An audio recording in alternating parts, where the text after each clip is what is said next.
Over 5 million veterans receive V. A. Disability compensation every month. The federal government pays out more than $123 billion a year in these benefits alone. And still, most veterans filing a claim have no idea how the rating they receive is actually calculated. Think of it like getting a medical bill where the math on the total does not add up. You look at it, you see the line items, and the number at the bottom is lower than what you expected. That is what happens to veterans when they see their combined disability rating for the first time.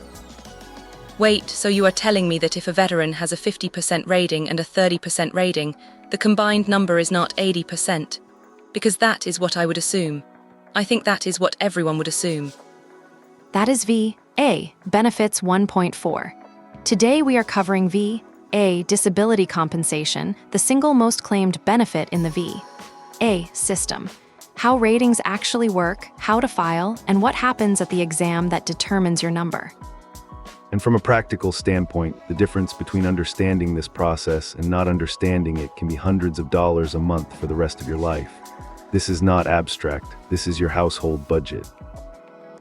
By the end of this video, you will understand VA math, know exactly how to prepare for your compensation and pension exam, and learn why secondary conditions are the most overlooked way to increase your rating. Stick with me on that last one.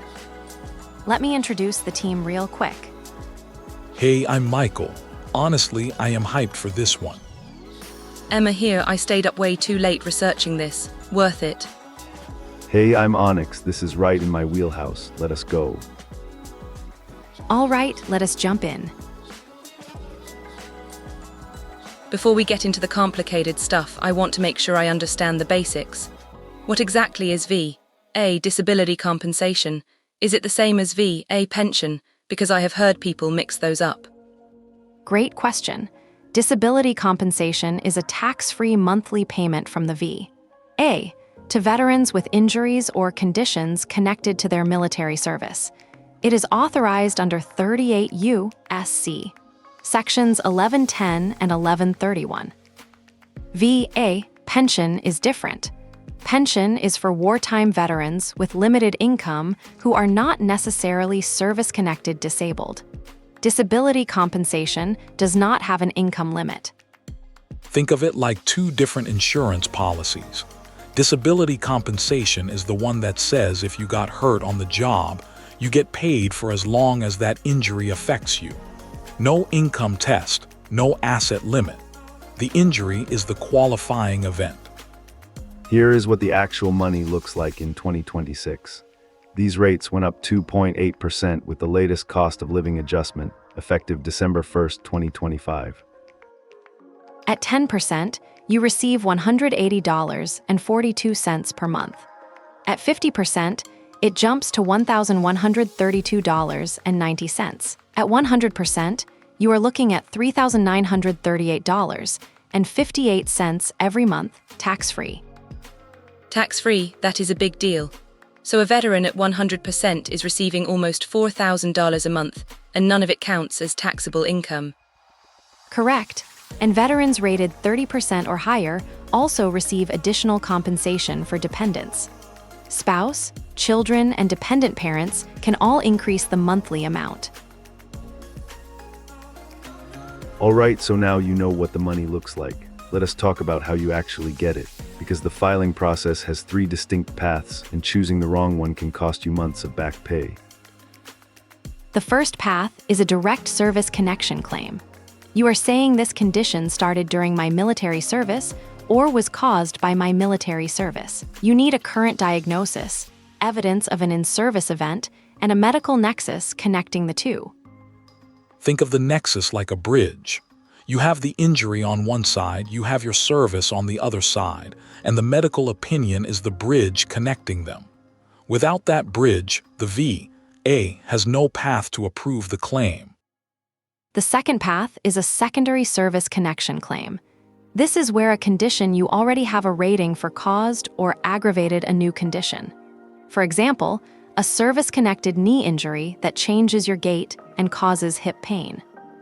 So one injury can lead to another rating. How many secondary conditions can you actually claim?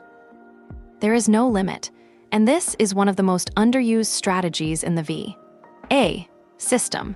Stick around for Scene 5, where we break down exactly why secondary conditions are the key to a higher combined rating. The third path is presumptive service connection.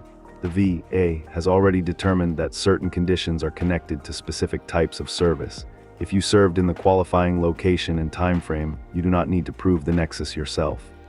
The VA presumes it. We will get deeper into presumptive conditions later in this video, especially the PACT Act changes. But first, let us talk about the exam that determines your rating number.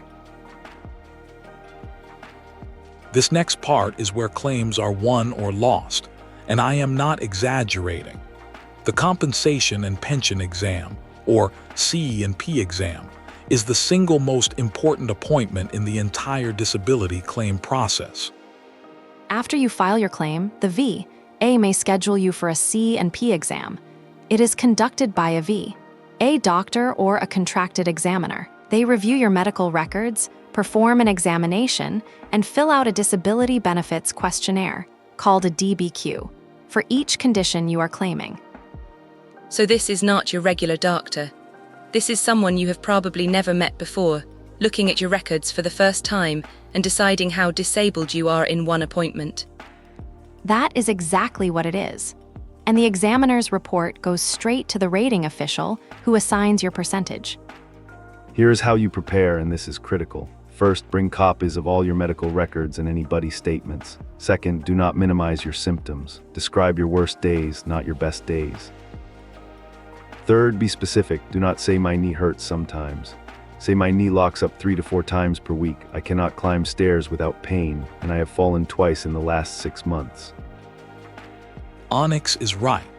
Think of the examiner like a reporter writing a story about your condition. They can only include what you tell them and what they observe. If you downplay it, the story they write will not reflect what you actually live with. And here is the #1 mistake veterans make. They show up and act tough.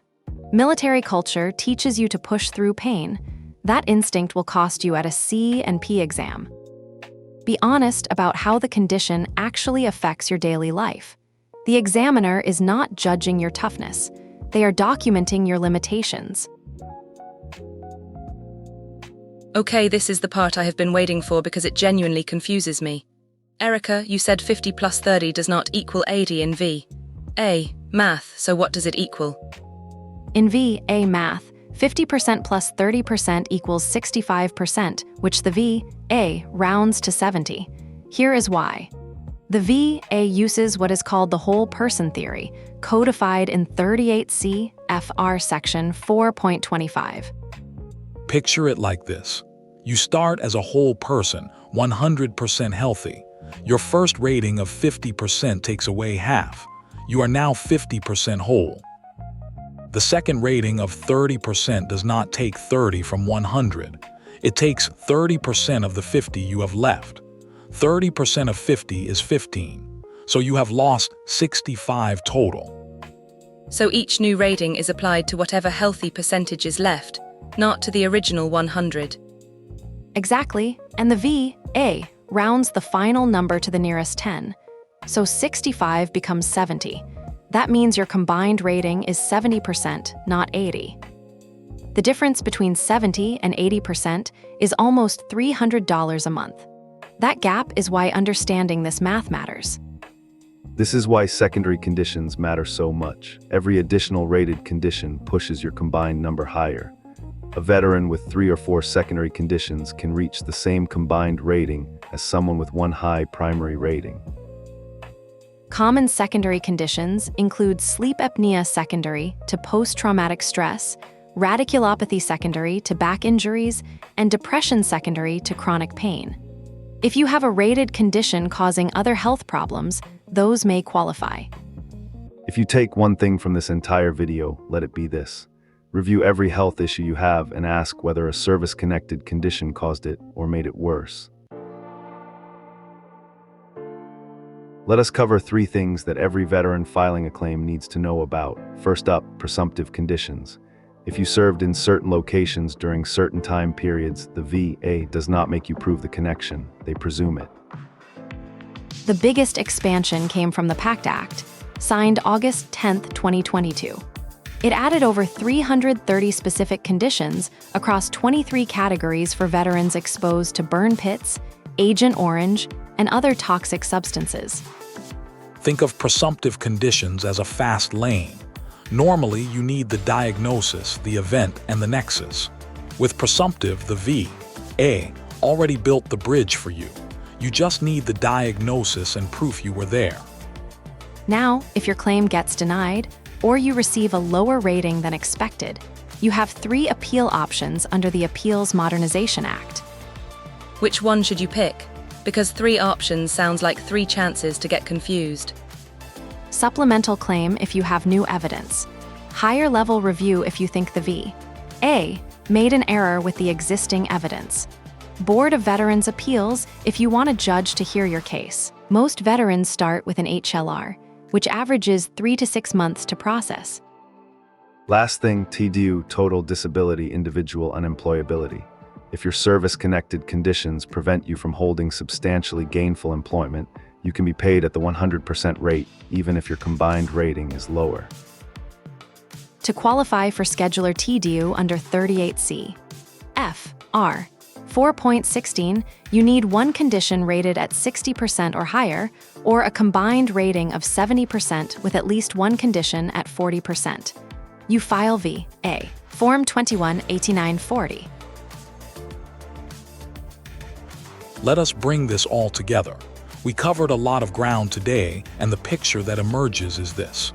The VA disability system is not intuitive, but it is navigable if you understand how the pieces connect. The VA math part changed how I think about this entirely. I went into this episode assuming the numbers just add up. Now I understand why so many veterans feel shortchanged.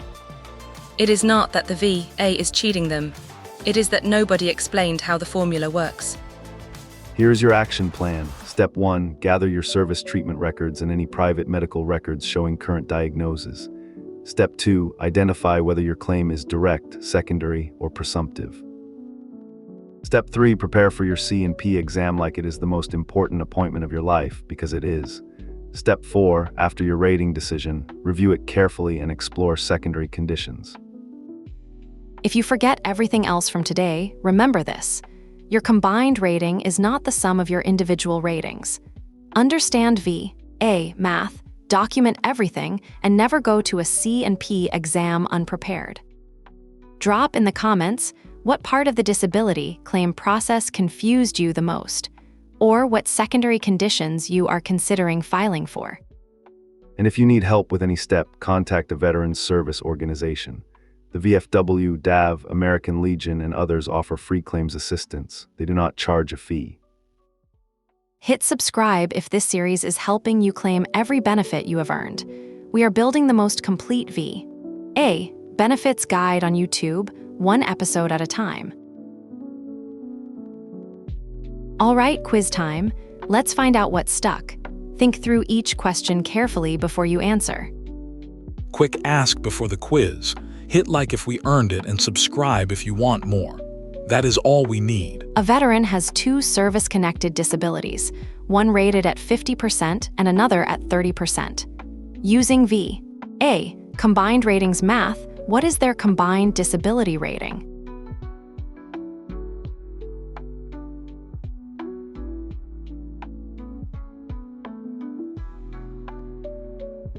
The correct answer is D, 70%. The 50% is applied first, leaving 50% whole. 30% of the remaining 50 equals 15. The total disability is 65%, rounded to 70.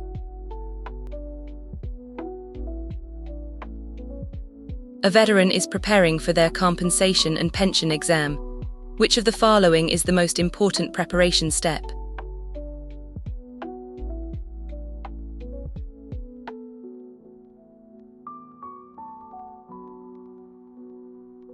The correct answer is C.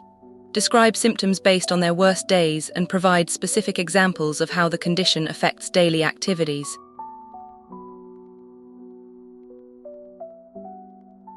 A veteran has a combined disability rating of 60% and cannot maintain substantially gainful employment due to service-connected conditions. What benefit should they apply for?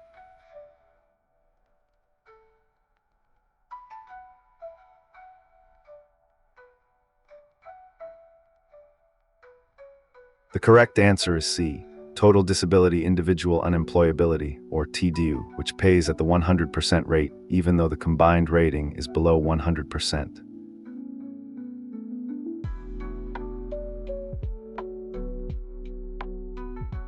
The part that sticks with me is the V. A. Math. Most veterans walk into this process expecting regular addition and walk out feeling like the system shortchanged them. Once you understand the whole person theory, the numbers make sense. They are not unfair. They are just not intuitive. For me, it was the C&P exam. Michael, the idea that a single appointment with a doctor you have never met can determine your rating for years is intimidating. But knowing how to prepare for it changes everything. Emma, that is why I keep coming back to documentation. The system rewards specificity. The more detailed your records, your buddy statements, your exam answers, the better your outcome. This is not a system that rewards modesty. Next video, we cover the V. A. Home loan. 0 down payment, no private mortgage insurance, and you can use it more than once. It is arguably the most powerful mortgage product in America, and most veterans do not fully understand how to maximize it. That is V. A. Benefits 1.5. If this series is helping you understand benefits you have earned, subscribe. We are covering every major V. A. Benefit, one episode at a time, so nothing gets left on the table. Quiz time, let's see what you've learned.